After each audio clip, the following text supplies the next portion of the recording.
ইমাম আবু হানিফা রাহিমাহুল্লাহ তার নিজের নামে মাযহাব বানাতে বলে নাই।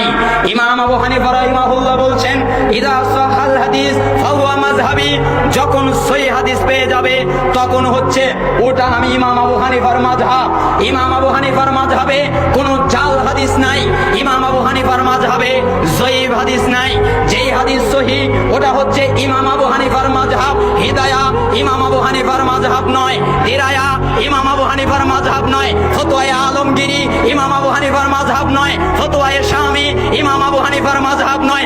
ইমাম আবু হানিফার মাযহাব সহিহ হাদিস, সহিহ বুখারী ইমাম আবু হানিফার মাযহাব, সহিহ মুসলিম ইমাম আবু হানিফার মাযহাব। পৃথিবীতে যত সহিহ হাদিস আছে সব হানাফি ইমাম আবু হানিফার মাযহাব। এর বাইরে গিয়ে হানাফি মাযহাব দাবি করতে পারে না। ইমাম আবু হানিফা নিজে বলছেন, ইযা সাহাল হাদিস ফাহুয়া মাযহাবি, সহিহ হাদিস যখন পাবে ওটা আমার মাযহাব, আর জাল যঈফ হাদিস ওটা আমার মাযহাব নয়।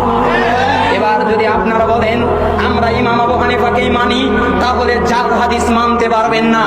আমরা ইমাম শাফিকে মানি, ইমাম শাফির একই কথা। আমরা যদি হানাফি মাযহাবে টিকতে চাই তাহলে সহিহ হাদিস মানতে বাধ্য। আল্লাহ তাআলা আমাদের তৌফিক দান করুন।